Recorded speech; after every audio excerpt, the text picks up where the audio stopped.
This is your reminder that the BBC has yet to address the consistent transphobic leanings in its news coverage, and while the team behind Doctor Who is not connected to this in any way since this is a BBC-owned property, I'm going to keep pointing it out until the problem gets resolved. Links in a pinned comment below if you don't know what I'm talking about. I'll stop saying it when it stops being a problem.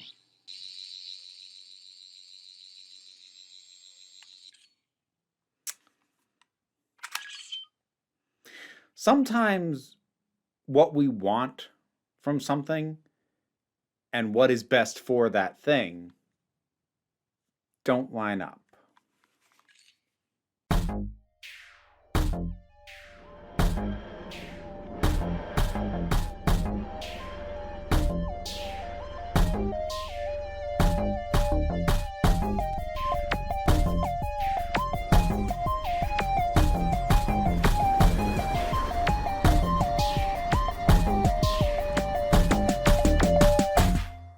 Hey there, folks. I want to talk about Doctor Who, and specifically I want to talk about the future of Doctor Who, and specifically I want to talk about a specific potential notion for the future of Doctor Who. This is partly spurred on by a video made by my friend, Stu Bagful. He did a bit of a broader overview about the way that Doctor Who is currently being made, i.e. very much in the way it was being made when the show first came back in 2005, when it was initially under current showrunner Russell T Davies. And he kind of questions whether or not that format still makes sense in the current era. And as I said, he approached it in a rather broad sense, and he kind of touches briefly on the idea of whether or not Doctor Who should be serialized. Now, this is an idea that I've heard before. I've actually seen people asking this question broadly or directing that question at me specifically in live streams or comments on videos for a number of years. And my answer has always been a flat no. Doctor Who should not be serialized. And I have my reasons for feeling very, very strongly about that. But I haven't really properly talked about the concept beyond just my dislike for it. So I think it's worth talking about why I don't want it, and whether or not it might be a good idea for the show anyway. We'll get there, though. Let's be sure that we agree on our terminology, because if we want to be technical about it, Doctor Who was serialized right from the start, right when it first began back in the 60s, and through its entire classic run into the late 80s. Every story had, well, nearly every story had multiple parts, sometimes up to 12 parts long. What do you mean, like, do serialized? It's been serialized. That's not what I'm talking about, though. Because any given season of Doctor Who still contained multiple stories. Those stories were just told in, well, mostly about 24-minute chunks. There was a season or two where they were like 45 minutes, but they were told in these chunks as a serialized story, but the season wasn't serialized and the show wasn't serialized. Because when we talk about serialization now, generally we're referring to one of two things. Either we're talking about kind of the Game of Thrones thing where the entire thing is serialized, where the story of the show isn't done until we hit the end of the whole show. And again, that's just a statement about the format that it had. Not talking about the quality on that thing. But then there's also what I tend to think of as the Stranger Things format, which, yes, there is a continuing narrative season over season, but each season is also pretty solidly its own story. And it has a very clear beginning, middle, and end. And at the end of a season, whatever was the immediate story is done, maybe with some threads to pick up, maybe even a little bit of a to be continued way, but there was still definitely a closed arc for that season. So those are kind of the two main things we're talking about when we talk about serialized entertainment in the modern era. Doctor Who in the modern era, or even in the classic, has never been serialized in this manner. I'll touch on Doctor Who Flux super briefly. I don't think that counts. I think that was honestly just a condensed season of the show. There are multiple episodes in there that very much feel like they were intended to be 100% self-contained, but then when the episode count got cut, it just got crammed down so that the elements that were meant to continue basically a larger and more impactful to the narrative mystery box element sort of took over most of everything. But War of the Sontarans and Village of the Angels, it seems painfully obvious those were originally intended to be completely standalone, but had to have the Flux storyline crammed in there when they lost episode count.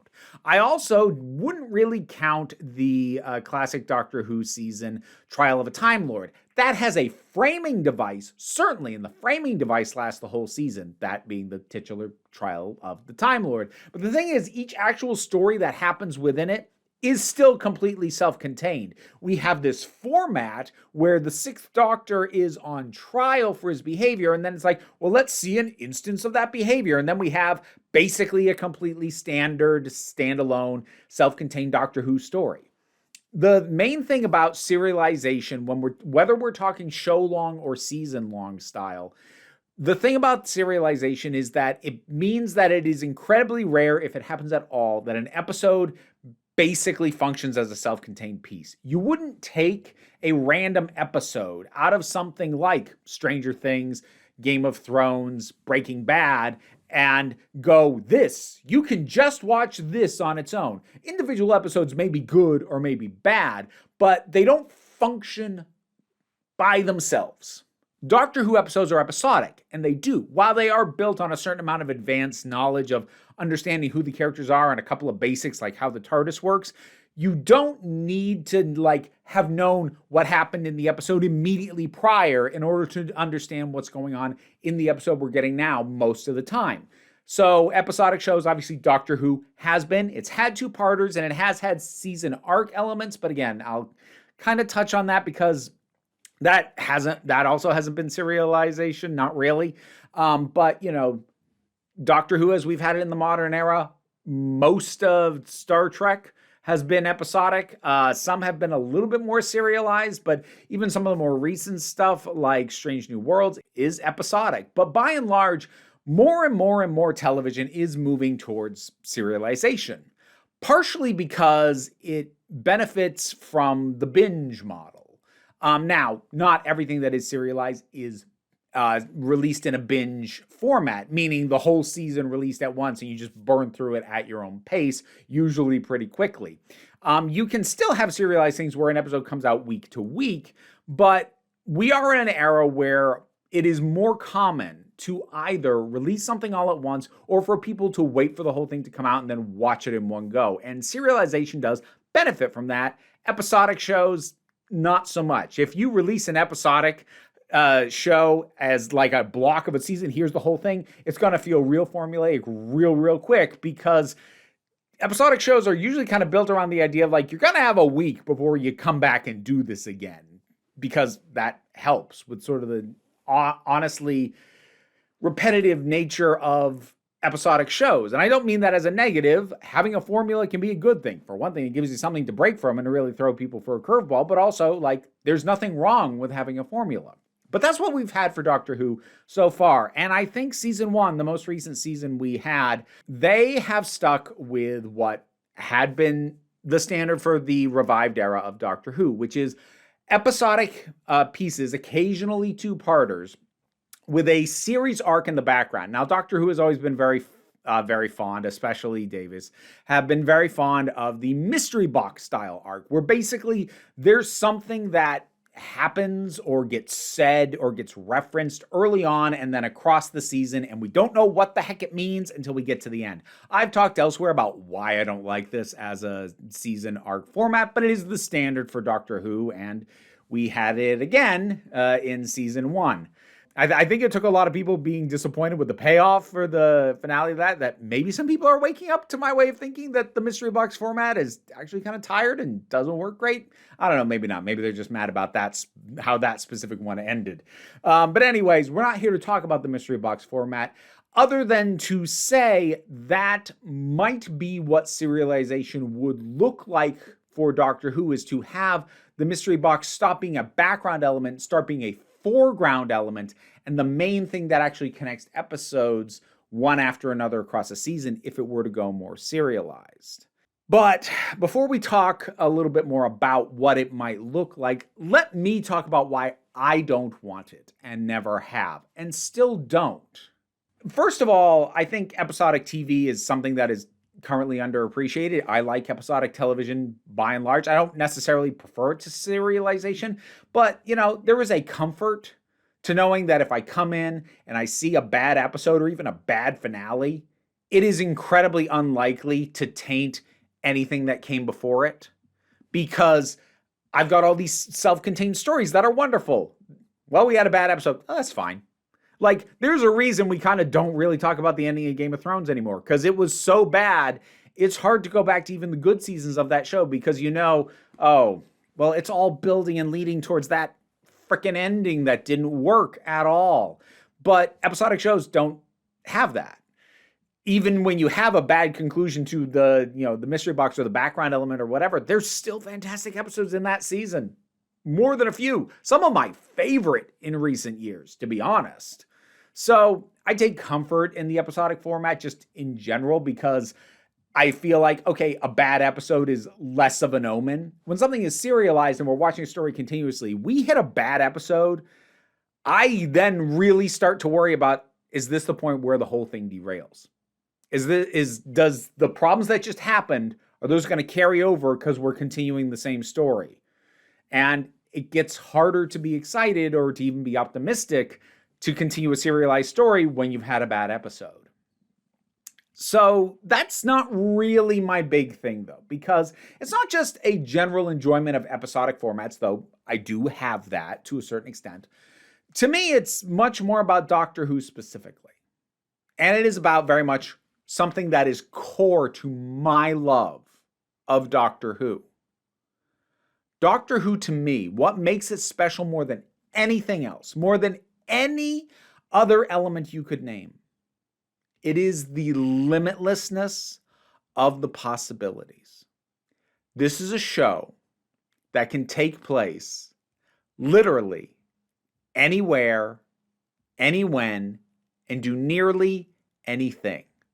Does it have its sort of like standard, run-of-the-mill Doctor Who adventure? Yes, of course it does. But it can also suddenly decide it's going to do something a bit more wacky and funny. It can dip into really shake you to your core horror if it feels like it. It can be a lark of an adventure. It can be a deep dive into a specific character, be it a recurring one or a guest one. And it can have all this variance of tone in addition to setting, of time and place, and just everything.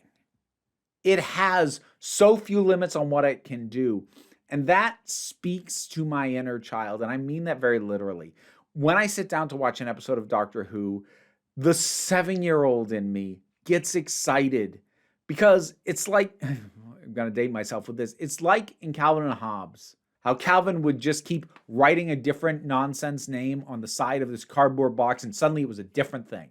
Now it's a time machine. Now it's a duplicator. Now it's a transmogrifier, because his imagination was boundless and that box could do anything as far as he was concerned. That's what I get from Doctor Who. It can be anything.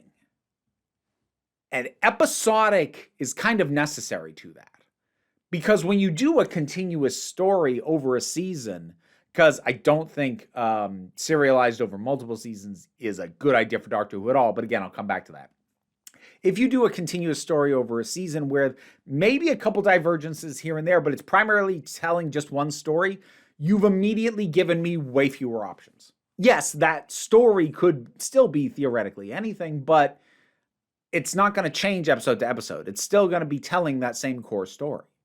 That removes so much of the joy and the charm and the imagination from Doctor Who. For me, at least, it does. Because the idea of turning on the television and not knowing where that phone box is going to show up or what kind of mess they're going to end up with, and getting to find out just even what the tone's going to be, I think that is going to be the biggest thing that just gets lost if you were to tell Doctor Who in a serialized format. If you were to take a season and each episode is moving the characters along this one story to accomplish this one goal or deal with this one thing or, whatever it might be, this continuous story, even if you move them to different planets episode to episode to, because they've been chased here or, or whatever excuse you come up with to move them planet to planet. Yeah, sure, you could still do that, but you're still telling it as part of this same story again and again and again. And the nature of the mystery box, while I don't particularly like them, I will at least grant the mystery box has been unobtrusive enough to never feel like its presence dictates what the episode kind of has to be at a baseline. And that's what would start to happen if Doctor Who became serialized. Whatever the story was that was being told, as the continuous story sets the tone and the pace and the feel of the entire season. And it is unlikely to deviate episode to episode. And if it does, it's probably not going to deviate by much. And that just gives us fewer possibilities. I don't know why. I'm going to bring this up. And maybe it'll make sense to people just for the kind of person that I am. I've not seen all of the TV show Lost. I have seen the first season. I liked the first season a lot. I never watched the rest. And while initially it was not finding the time, I kind of eventually made the call like, actually, I don't want to watch the rest. And the reason for that is what I really loved about Lost, that first season, was what was going on could have been anything. It could have been time displacement, could have been a multiverse, could have been aliens, could have been a government conspiracy. It could have been a wizard. Literally anything could have been the cause of what was going on. And I loved that. And I didn't want to watch more seasons and see the number of possibilities of what it could be slowly whittled down. I just didn't want that. Because so much of what I loved was the endless possibilities. And I knew any future seasons, even though, I knew it was going to continue with mysteries as it went and all that stuff. And, I eventually, I heard through the grapevine, got to the end and didn't fully answer everything. It still was going to become fewer and fewer things that were possible as to what was going on. I didn't want the infinite possibilities to become something less than infinite. So I've just never watched the rest of it. So that might give you an idea of why this element matters so much to me as a viewer. But I do find myself asking, is what I want from Doctor Who and what is good for Doctor Who the same thing? As fans, we have a tendency to assume that because we love a thing, well, assuming we are actual fans, I'm not dealing with any of the outrage merchants, the people who clearly at this point hate the show and want it to fail, even if they were fans at some point or claim to be, not dealing with any of them. But if you are actually a fan of a thing, if you like something and you want it to succeed, we have a tendency as fans to think what I want from and for that thing is what it should do, and it's what would be best for that and for all other fans. But the thing is, not everybody likes something for the same reasons. That is actually kind of important, especially when you're talking about something with as broad appeal as Doctor Who. Not everybody likes the same aspects, and even if they do, they don't weight them the same. This was something I kind of encountered when the second Blade Runner movie came out, Blade Runner 2049, which was a good movie, and I will never say it wasn't a good movie, but I didn't especially like it, and I didn't especially like it for one very simple reason. It made the characters too important. One of the things I really loved about the first Blade Runner was that the main characters didn't matter. They were small people in this huge world, and it was a storytelling approach I loved. But that sequel retroactively made the main characters of the first movie important.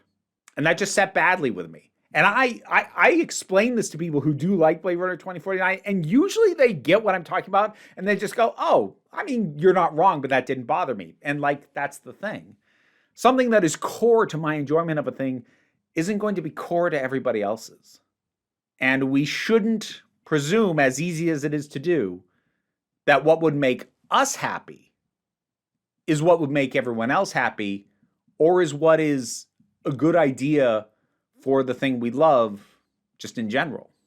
The reason I find myself asking the question, specifically, should Doctor Who become serialized, has to do with the episode count. Now, I did a whole video last year about the fact that 8 episodes is not enough. One of the reasons that I cited that is we don't have a normal.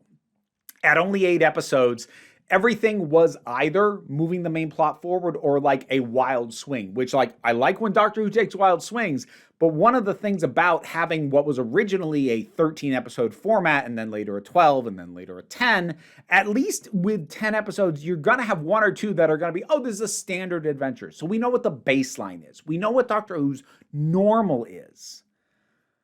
But at 8 episodes, we didn't really know. Pretty much everything felt like it was an exception and we didn't know what the normal was. But that was only a problem because it was still trying to be episodic at an 8 episode season. And if the show isn't going to get more episodes than this, if it's never going to get bumped back up to 10, or I mean, ideally 13, but at least 10, if that's just not in the cards anymore, and it's never going to have that many episodes to a season, then what might be healthy for the show is to move to a serialized format. 8 episodes is a good length for a serialized show. You could tell a pretty deep, thorough, elaborate story. You'd even have enough time for, some little divergences here and there, some little side quests, so to speak. But it would match the format a lot better. And also, referring back to Stu Bagfull's video, he also sort of talked about how the nature of Doctor Who jumping tone and theme and feel and all this other stuff episode to episode probably also doesn't work that well. And while that is a thing I love about it, that is not only something that really kind of works episodic with more than just 8 episodes, but also how do you build an audience off that? He talked about how the way TV was watched at the time, Doctor Who just aired at a time when a lot of families with multiple generations of people would be sitting down to just see what's on TV. And you make something that maybe this one appeals to the dad, maybe this one appeals to a young kid, maybe this one appeals to the pretentious older child who's getting ready to go off to college or university. That isn't how stuff's watched anymore. It's all in streaming. You pick when you watch it. It's micro-targeted. But Doctor Who's still trying to be a broad thing, a broad family thing. And what has been its strength and what has been core to what I've loved about it might actually be hurting it. It might actually be healthier for the show in terms of both its artistic output and its ability to connect with and find its audience, potentially including a new audience. It might be better if it at least tried doing a serialized season. Again, that's assuming we don't get more episodes. I'm kind of assuming that as a baseline. Because we've never had the episode count go up. It's only ever gone down. We started at 13, then was 12, then was 10. The only time it went up was after Flux, which was 6. But again, Flux was made during the pandemic, so they were allowed to let that one be a fluke. But now we're back up to 8. Other than the one fluke time where it was shortened for completely external reasons, it's only ever gone down. And a shorter episode length makes the jumping from setting to setting, from tone to tone, that I love more jarring. Because again, we don't have the time or the space for just a standard episode. Consistency would probably be healthier for the show. I don't mean consistency in quality. I'm not going to be like, well, just make everything good. Stop making it bad. Like, no, that's not what I'm saying. But like, it's probably a better idea for the show if people came in knowing what they were going to get. Whereas I like coming in not knowing what I'm going to get. But the show's now in a format and in an era of entertainment where that might not be a good idea for it anymore. The thing is, if the show ever did this, ever made a move to serialization, it might mean that Doctor Who is no longer for me. Now, I'm not saying that to the extent of like, oh, they ever serialize it, I'll stop watching. It's not a matter of principle. It's a matter of preference and taste. What I love about this show would probably almost definitely be lost in a serialized format. And that would mean that even if I still liked it, my taste and what I like about the show, that wouldn't be a need being fed anymore. it wouldn't be made in consideration of the kind of viewer that I am. And I'm not going to take that personally because, like I said, it might be better for the health of the show to go that direction. And also, I reserve the right, as always, to be proven wrong. I love to be proven wrong. If they came out with a serialized season and I loved it, that would be amazing. It's happened. It's happened with Doctor Who. I was fully convinced that bringing back a previous Doctor to play the part again, to have the Doctor regenerate with a face that the character's already had. Oh, I thought that was a horrible idea. People would specifically call for 10. I'd say, no, never do that. That's the worst idea ever. I like those specials. I do. Not only do I like them, I think they are better than they might have been otherwise because of what was accomplished by bringing him back. I got proven wrong, and I love that. One of my favorite things for Doctor Who or any kind of entertainment is to think something's not going to work, and then it does. So again, I'm not taking a principled stance of if it goes serialized, I'm out. But I will go into it with the knowledge that even if it's great, this thing that is core to my love of the show might still be gone. But again, we all have to remember, I think, that while we are part of the audience, we as individuals are not the audience. And sometimes something moves in a direction that is intended for a different part of the audience than you. That doesn't make it bad. It might be bad, but that doesn't automatically make it bad. It might just make it not to your taste.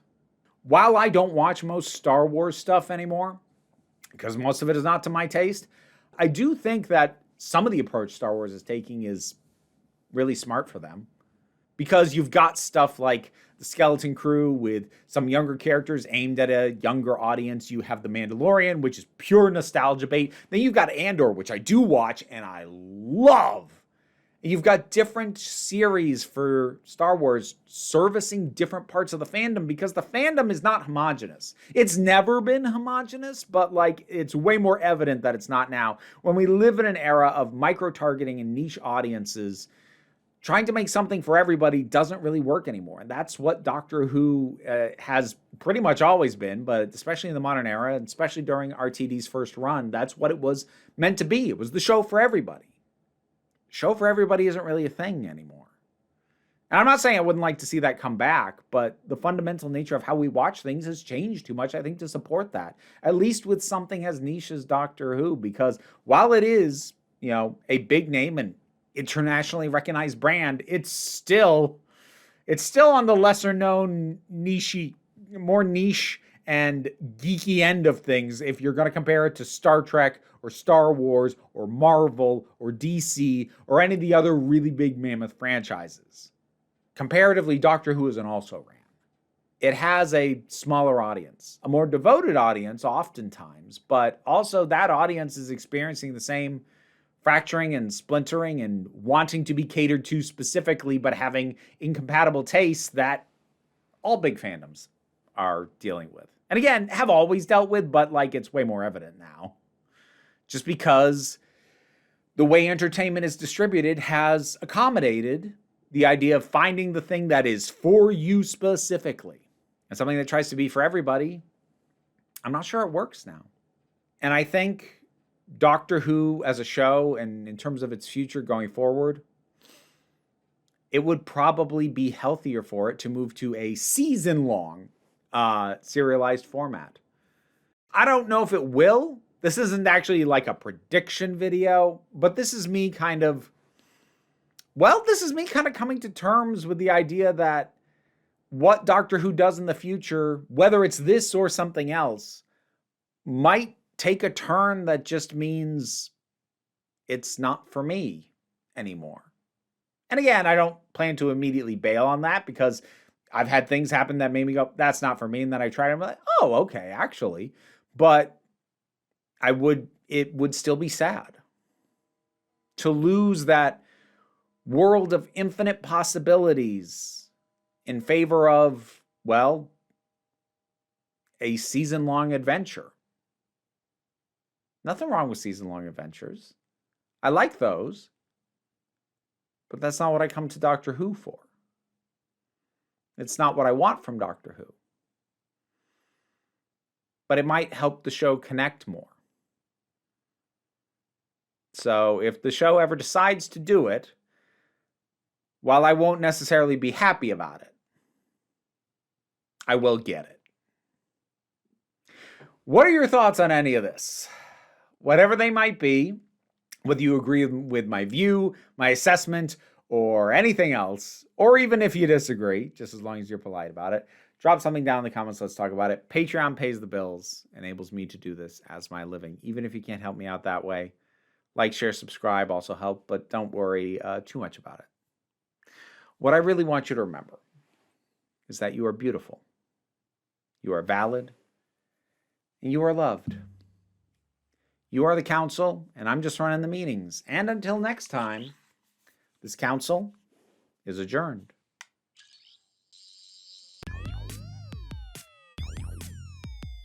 And now to thank my highest supporting Patreon supporters: Robin Moore, Zubin Lutfula, Goddess Elida, Welsh Wrestling Geeks, Oliver B., Melissa Pedersen, Movie Turtle, Ulrich Bogdan, Melinda Walters, Auntie Kate 808, Andre, Becky Sparks, Claire Wright, Renabulax the Poodle, Tracy Scrabbit, Angry Casperl, Dave Hall, Quite Bearish, Rosalind Bennett, Adam RDL Taylor, Palbo Rabajoggle, Mary Mello, Mira G, and Sir Didymus is my favorite. If you want to see me try and read your name while dealing with these little pains in my butt, check out the rewards on my Patreon and see if there's any that you like.